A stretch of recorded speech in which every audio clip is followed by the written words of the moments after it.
Apa saja yang membatalkan kurban? Yang sudah pasti menjual kulit ataupun sebahagian dari hewan kurban tersebut, batal.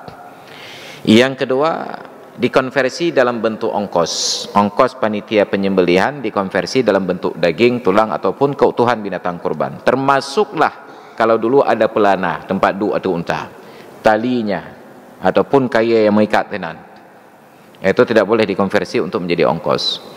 Yang ketiga, apabila kurban itu kurban wajib, maka batal kurban ini apabila dagingnya disedekahkan untuk selain fakir dan miskin. Karena kurban wajib hanya untuk fakir dan miskin dalam bentuk sedekah. Orang kaya hanya boleh dapat daging kurban dari kurban sunat. Walahu it'amul aghniya la tamlikahum. Boleh bagi pemilik memberi makan orang kaya dari kurban, tetapi tidak boleh memberikan sebagai hak milik. Tapi adapun pada kurban yang hukumnya wajib, apakah wajib karena nazar atau wajib karena niat saat ditentukan, maka seluruhnya wajib ditasarrufkan kepada fakir dan miskin. Fakir miskin bagaimana? Yang berhak terima zakat. Hari itu tumpuk urus dengetin lebihnya. Kemudian yang keempat, pada hewan-hewan kurban ini bisa menyebabkan batal hukum kurbannya apabila pencatatan terakhir dari para ulama tentang hewan kurban ini, batal daging kurbannya dengan sebab pada saat penyembelihan yang seharusnya binatang itu sehat, kan kawai itu belum, tiba-tiba oleh proses perawatan atau pengangkutan jatuh patah. Kurbannya wajib disembelih, tetapi tidak sah sebagai kurban, karena kurban tidak boleh aib. Saat dibeli memang sehat, enggak ada aib, enggak sakit, enggak patah, atau apa. Tapi pada proses saat dibawa ke tempat penyembelihan, megantoh ngombak cemucut, melungkop, kapatah haki. Karena sudah diniatkan untuk kurban, wajib disembelih.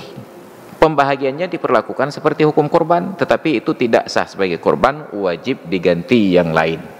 Nah, pertanyaannya, yang mengganti ini siapa? Panitia atau pemilik? Panitia atau pemilik? Nah, kembali kepada hukum taukil. Panitia itu wakil. Wakil itu yad amanah. Mereka tidak wajib mengganti apabila kecelakaan itu terjadi bukan karena keteledoran, sudah dibawa secara hati-hati, diproses dengan cara yang layak, tiba-tiba atas kehendak Allah kecelakaan. Wakil tidak wajib mengganti. Itu menjadi tanggung jawab pemilik. Jak baru Pak, kambing korban yang diniatkan untuk Anda kemarin pada saat proses pengangkutan kemari, entah bagaimana saat kami turunkan dari mall, migrop tu kerau. Bak paga gop mentawak kapatah, maka pun ia pegah balon, hai karena ada orang pau, hai pokok cilung kau ujuk peng yang kau selesai, hana baru tanggung jawab kamu kalau kami teledor, mobil bak rendah kami bawa angkut kambing demikian lompat-lompat, salah kami, ini mobil baknya tinggi lagi penjara di Amerika, wah kami turunkan di tempat yang memang layak, tapi tiba-tiba dia lompat di luar kemampuan kami, maka pemilik wajib mengganti. Tapi kalau teledor panitianya gekat kameng tempat-tempat yang tidak aman, tidak nyaman, dicuri umpamanya, tidak ada penjaga, nyen panitia wajib mengganti karena teledor.